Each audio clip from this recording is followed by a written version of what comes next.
Hello bachcho, let's read the question. The question says microbes like spirulina can be grown on industrial scale as a source of good A.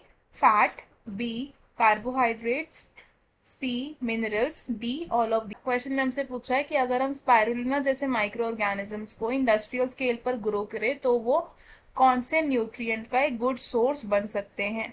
तो हमारे पास चार options है, हमें इन चार options में से किसी करेक्ट ऑप्शन को चूज करना है। तो let's start with the key concept first. तो इस क्वेश्चन में हमारा की कॉन्सेप्ट होगा सिंगल सेल प्रोटीन।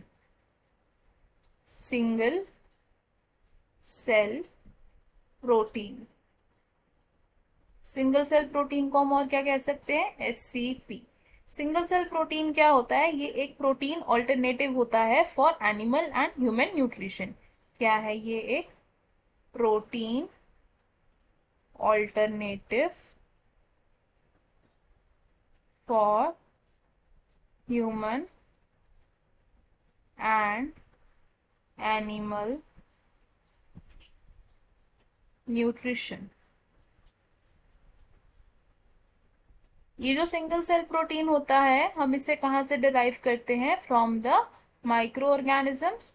तो हम लिख सकते हैं इट इज derived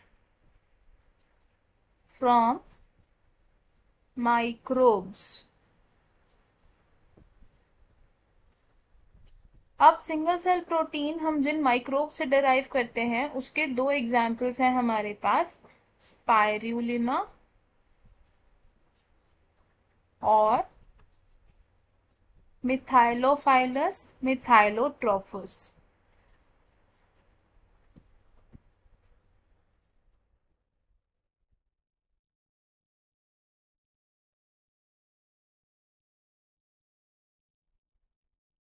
इसमें से जो फर्स्ट एग्जाम्पल है हमारा यानी कि स्पाइरुलिना। स्पाइरुलिना की एक एबिलिटी होती है कि वो इजीली ग्रो कर सकता है, इजीली ग्रोन।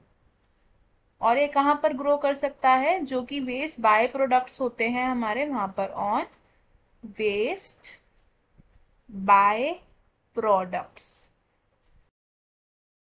अगर हम स्पाइरुलिना को इंडस्ट्रियल स्केल पर प्रोड्यूस करें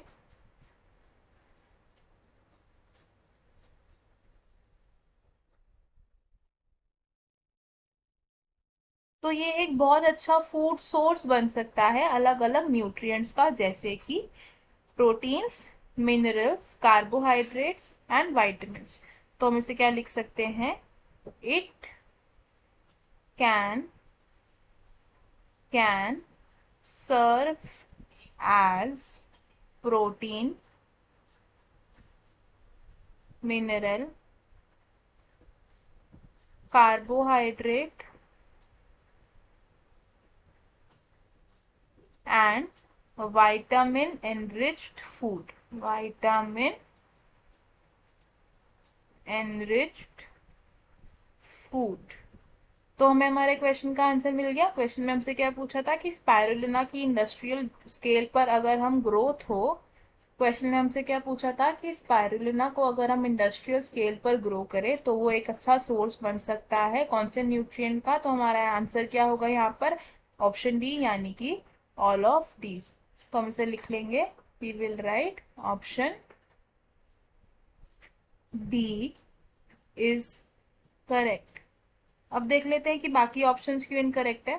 ऑप्शन ए से फैट, तो स्पाइरुलिना सिर्फ फैट का ही अच्छा सोर्स नहीं है इसलिए ये ऑप्शन रॉन्ग हो जाएगा।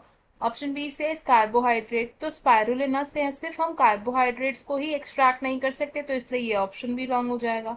ऑप्शन सी से मिनरल्स, तो स्पाइरुलिना सिर्फ मिनरल एनरिच्ड फूड की तरह ही एक्ट नहीं करता, बाकी न्यूट्रिएंट्स भी होते हैं उसमें, तो इसलिए ये ऑप्शन भी रॉन्ग हो जाएगा। तो हमारा करेक्ट और फाइनल आंसर क्या है, ऑप्शन डी यानी कि all of these. I hope you understood it well. All the best, thank you.